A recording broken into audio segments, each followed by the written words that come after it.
I guess your strategy worked tremendously, and it was a game changer for me. Whether I would have passed exams if I didn't use that, who knows? But I did, and it saved me time, it saved me energy, and I got passing scores. So I would say really look into using that strategy and make it work for you because it's a great strategy. It's the best way to retain information, and it really does get you prepared. And then secondly, as we spoke about the why, I think that was very important because as you get through the exams, it just wears on you. And it doesn't mean that you're going to have less to do. It just makes everything harder. And if you don't have a reason for continuing, then it's easy to stop.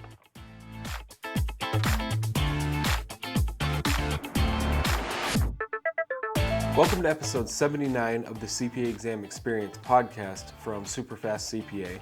I'm Nate, and in today's interview, you're going to hear me talk with Jeff. So as Jeff got into his accounting career and the years started going by, he started noticing more and more that it really seemed like getting his CPA was critical to getting to the spots he wanted to be in his career. So he came back later on, went and did his master's, and at the same time was taking the CPA exams. So as you'll hear in Jeff's story, he started with FAR, and he spent 3 to 4 months studying for FAR that first time. And of course, he was studying the traditional way, trying to consume every single resource in his review course. It took a huge amount of time, and he ended up getting a 74. And as you'll hear Jeff say, was a huge disappointment after all that time spent. So after that, he reevaluated his study process, and he made a few key changes, which you'll hear in the interview. And after making these changes, he passed his FAR retake, and then he went 3 for 3 on the remaining 3 exams. So Jeff has a ton of great tips and resources and ideas to share in his interview, but a few things to listen for specifically. He talks about the one key study tool that he started using a lot throughout his day that really helped things start to fall into place and just helped make everything about the material easier to understand. He also talks about the idea, or maybe the false confidence that you can get from patting yourself on the back too soon just by spending time studying and not really thinking about or evaluating your actual process as to whether it's effective or not. And then not realizing that all this time spent wasn't that effective until weeks or months later when it's too late, and what those mistakes were and what to do differently. Another key strategy that Jeff shares is the one thing that he would do on the morning of an exam that he felt like made a huge difference once he got into the testing center and started seeing the questions. He also talks about how he would spend the last 2 days before an exam that would boost his scores on his practice testlets by 10 to 15 points. And then how that obviously translated on the actual exam because, like I mentioned, once he adopted these new strategies, he essentially went 4 for 4. So before we get into the interview with Jeff, I just need to mention 2 things. The first one is, of course, our study training webinars. If you would like to learn our strategic CPA study process, in other words, how to use your review course much more efficiently, much more effectively, pretty much everyone you've heard on this podcast started by watching one of these training sessions. These are a free 1-hour webinar that will do just that, walk you through our core strategies, how to be much more efficient when you do sit down to study. You can sign up for one of those sessions at our main website at superfastcpa.com. It's the main thing at the top of the homepage, or there should be a link down in the description if you're watching this on YouTube. The second thing is to enter our free podcast giveaway. Each month we give away 3 pairs of Powerbeat Pro headphones to 3 random people that we select as long as you've entered the giveaway. You can do that at superfastcpa.com/enter, or again, if you're watching this on YouTube, there should be a link down in the description. So with that out of the way, let's get into the interview with Jeff. Eastern time, where are you located? In Florida, South Florida. Awesome. I've been out there a couple times. It's pretty cool. It's Yeah, really on cool. vacation?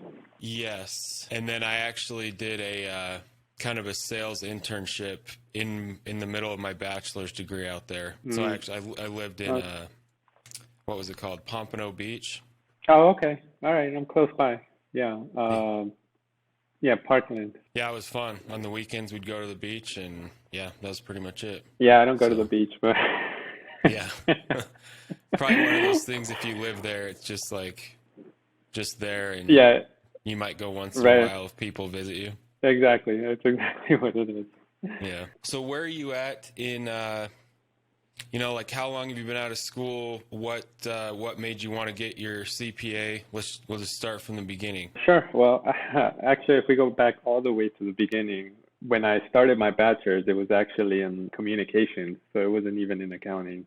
Hmm. So I made like a total 180, and I just happened to take an accounting course by chance, and I just loved it. So that's why I switched.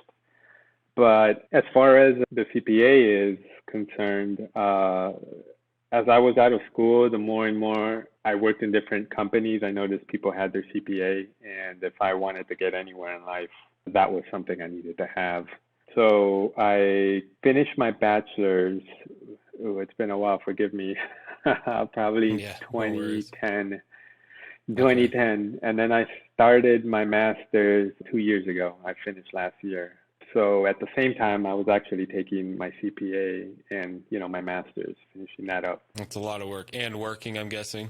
Yeah, I was working for the first half of that, and then, COVID layoffs, and, I was part of that. Okay. And so now you're done, right? You've done with all four of your exams?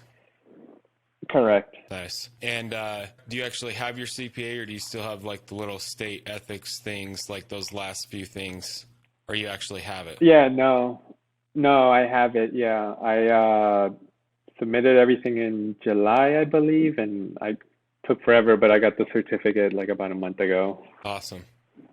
Yeah, Okay. So when you started studying, what was that like? Did you just get a review course and kind of jump into the lessons? I did. Yeah, so I got Wiley. I started with FAR just because I thought that would be the most interesting one, and I heard it was. I don't know if I heard it was the hardest, but it had the most content, so I figured get that out of the way. Hmm. So yeah, as soon as I got it, I just started jumping in the lessons, reading, watching videos, and taking the small quizzes they had after every lesson. Okay. What was kind of your progress? Did that work? Did you just start? Did you pass the first time you went and took a section? Um, so no, I did not pass. I think I got like a 74 on the first try, and that study format, I guess, that they kind of sell you on when you buy the study course. It's very hard because as you're studying, there's so much content and you're learning something new and you're concentrating on the new lesson. You kind of forget everything you've studied as you go. So then Yep. when you are at the end and you're taking the full exam, it's kind of like, all right, I have to go back and restudy what I learned in the beginning. Hmm. So it's kind of counterproductive, I guess. It just took a long time. I was working when I started that exam, but to study the whole thing, it took me to study and take it. I think I probably started for like 3, 4 months. Yeah. And then to fail it was kind of devastating after taking Yeah, all that time definitely. out to study. Do you remember where in your study timeline you came across our stuff for the first time? Yeah, so it was, I think it might have been before I got the results from the first exam, but I remember walking out of the first exam and I kind of had a feeling, which probably doesn't say much because you don't know either way, but Yeah. I think I might have seen your ad in YouTube. So Hmm. it just kind of stuck. And then when I got my results, I was like, okay, I need to do something different. And that's when I decided to try it out. Okay. And so did you Yeah. sign up for one of those free 1 hour trainings where you kind of got an idea of what our strategies are? Was that your first thing? I think I did, yeah. Just to check it out because not just in, the CPA study realm, but there's so many of those free ads like, promising Right. Amazon. Yeah, so I was it's just one of those. Yeah. So at some point you got our package because you mentioned watching the strategy videos. Do you remember just what was some of the key ideas or like different ways of approaching this that made sense to you? Do you remember just what some of those kind of light bulbs were? Yeah, well, the first and most prominent one is probably, just using the quizzes and well, just the quizzes, honestly, as your first kind of line of defense in learning everything. I think that kind of, it's something that as soon as you start, it kind of just clicks the way everything is, the way everything falls in line. It's much easier to retain the information because you're going through everything, not just new material, but old material that you've gone through already. So that was actually the approach I used for all the other three exams. Well, the four exams because I had to retake FAR. Yeah, and I didn't fail a single one after that. Awesome. Like you mentioned before, the retention component is really hard when you're kind of studying the traditional way. You spend all this time up front on each lesson trying to feel like, okay, I feel good about this lesson so I can move on. But then if you think about it, Right. it really doesn't make any sense to put in all that work up front just to leave it behind for several weeks or even months, Right, yeah. Yeah. And some of like the study lessons and videos, they're like 20, 35 minutes long. And I mean, that's just information that you're not going to use all of it. You know what I mean? Right. So it just makes sense because the quizzes are modeled after the exam to start with that. Yeah.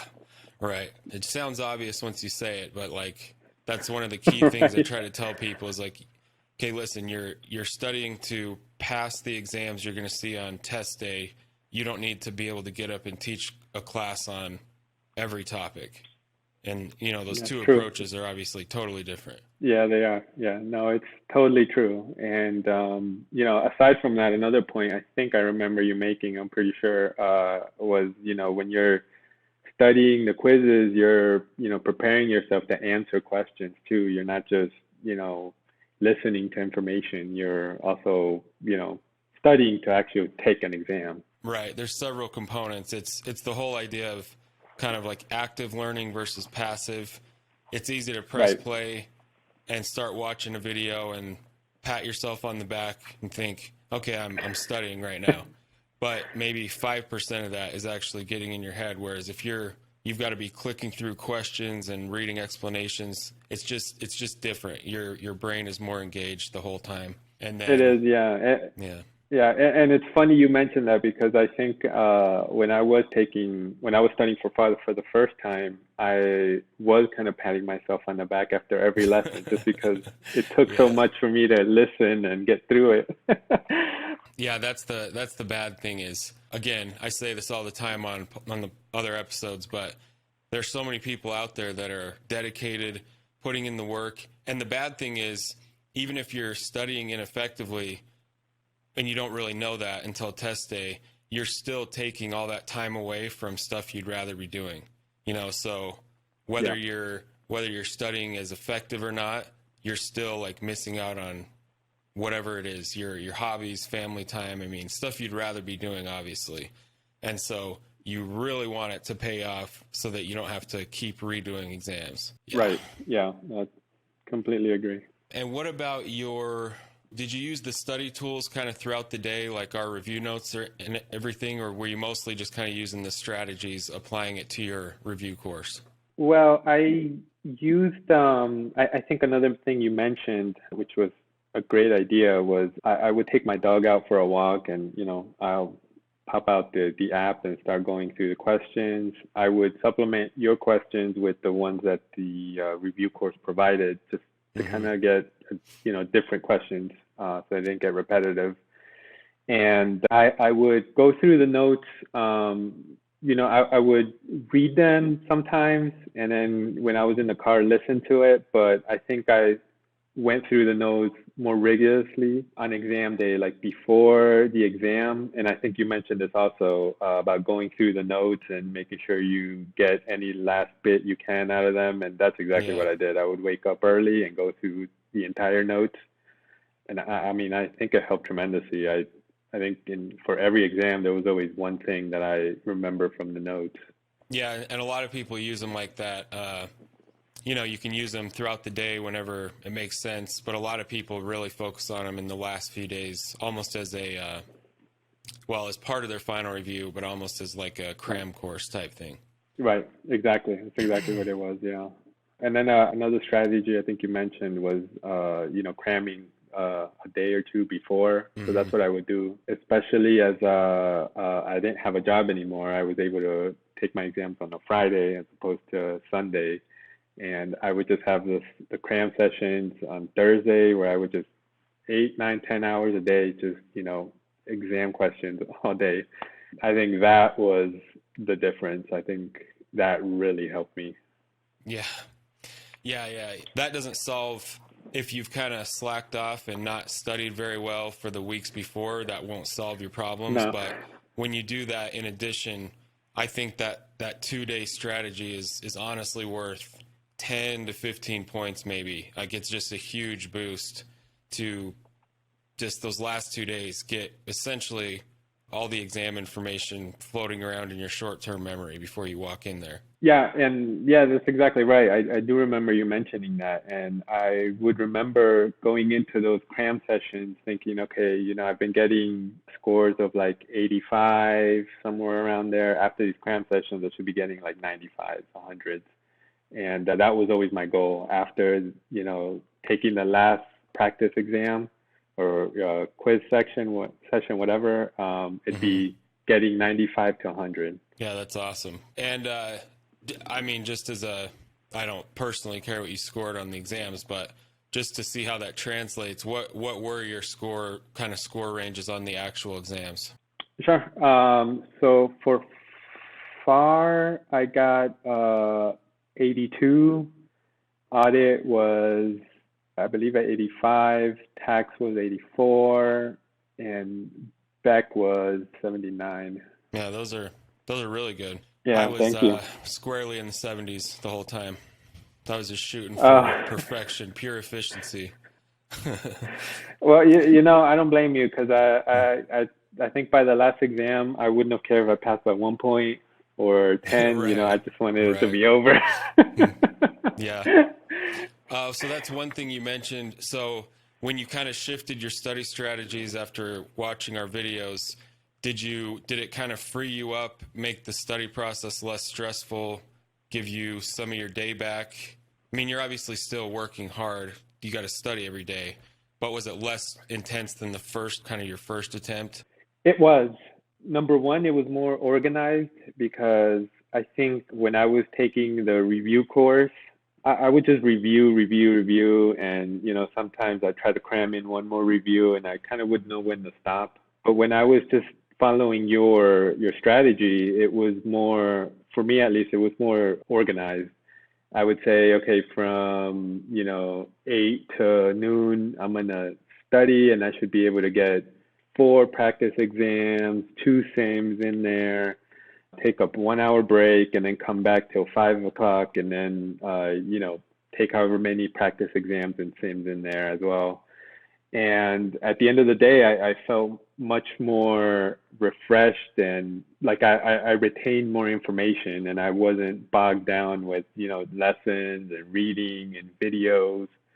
And I had the third half of the day, the second half of the day, free to just do personal things. So it was a game changer. Yeah, that's awesome. It was.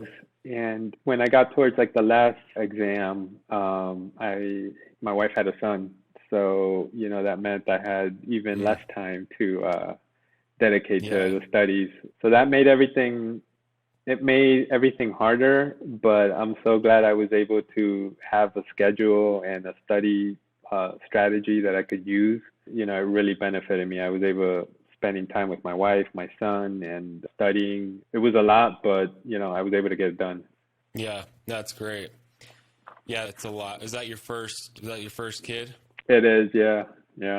Yep. Yeah, it's a lot. But it's cool though. And I mean, luckily I had mine done years before we ever had any kids, but yeah, that would have been just an extra, doing it with kids, especially a new baby. That's a lot. Right, yeah. So what was it like getting your 4th passing score and just realizing you were done? It was relief. Before I took the 4th exam, and probably even the 3rd exam, I was just ready for everything to be over. I was over studying, and it's funny because I'm not sure if everyone feels this way, but coming into the CPA exam, I mean, I like accounting, I like the theory, so I thought it'll be fun studying for all of this. But yeah, that lasted probably one, maybe two exams. Right. Yeah, that's funny because, one of our strategy videos is about finding your why. And I think I mentioned in there, whatever motivates you right now, but a few months into this, it's going to quickly turn into the only thing you care about is just getting done. And it's not even about the increased salary, the benefits that come down the line. The only thing you're going to care about is getting done. So that's pretty much everyone's experience, I think. All right. Yeah, I'm glad I'm not alone. I do think it is important to have a why. Whether I believed it or not, in the moment, I always just thought, I don't want my son to grow up and see that I didn't finish something I started. So that's what kept me going. Yep. Yeah, I think almost everyone that I've interviewed, that has kids, they kind of mention that idea. And again, it's whatever motivates you, but also like having kids, you do start kind of thinking like that, If you see monkey do, like your example is everything. Right, exactly. Yeah. So, And it's funny kind of that your mind changes after you have kids, but yeah, that was something that kept me going for sure. so overall, what would you say was the hardest part of the study process? I guess to be honest, maybe less so the process and more so the material. Beck, I think, was the hardest for me just because I was the least interested in that portion. So it made everything harder. Even the questions, I think the ones that had less to do, with numbers and more like theory or just remembering facts, it made everything harder. And I think going into the exam, I wasn't even sure if I was ready, honestly. I knew I trusted the quiz and the study process and having high scores in the quizzes, but sometimes going through the questions, it was like, I don't even know if the quiz questions, like, brought this subject up or I don't remember, but I mean, it worked obviously because I passed, so. Yeah, so going back, that's funny because BEC is basically like if you do a bachelor's in business, it's just a mix of like your undergraduate business classes is what BEC is. And you said you did communications, right? Well, no, I started in communications and then I switched to accounting. Okay. Yeah. So I mean, I did remember Okay. some of the concepts from, my undergrad, but all the stuff that in my undergrad, Yeah, a long time ago. right. Well, yeah. And also in my undergrad, I remember thinking like, yeah, I'm not going to be like in finance or I'm not going to use this, this isn't an accounting. Mm-hmm. So I put it away. Right. Yeah, BEC definitely has just the most stuff that's pretty much outside of what you'll ever really do as a CPA. Right. So, yeah. Okay.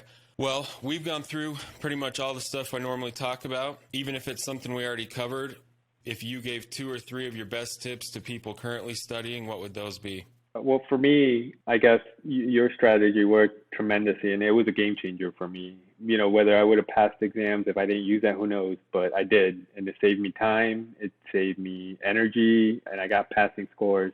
So I would say really look into using that strategy, and make it work for you because it's a great strategy. It's easy. It's the best way to retain information, and it really does get you prepared.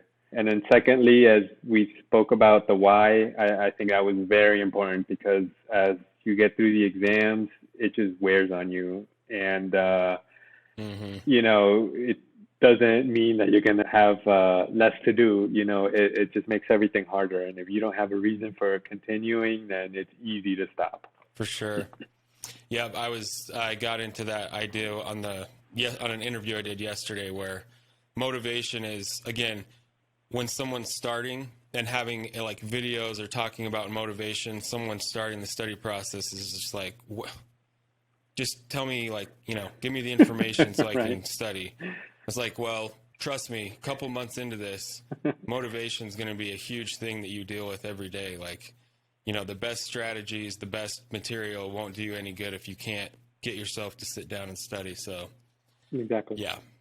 That does pretty much cover it. The strategy side of studying and why you're doing this in the first place. Yep. Yeah. Those are two big points. Yeah, for sure. Yeah. All right, Jeff. Well, I appreciate you doing the call. I don't know if you've heard any of the other episodes, but people find these just really the main thing we hear about the podcast is how motivating it is for people that are just trying to put this together themselves, and they're still, in the middle of the process. So, yeah, I appreciate you taking the time. I'm really glad our stuff could help. I'm glad you found us through that ad or whatever. And congrats on being done. That's awesome. Yeah, thank you, Nate. Thank you. I really appreciate everything. Like I said, everything helped tremendously, and finally great to meet the voice behind the podcast. So, yeah, that's what everyone says. They're like, I go to sleep with your voice in my ear sometimes, listening to those stupid audio notes. Yeah. They're like, wow, that's hard to imagine, but okay. So, yeah. All right, so that was the interview with Jeff. I'm sure you found that very helpful and informative and motivating.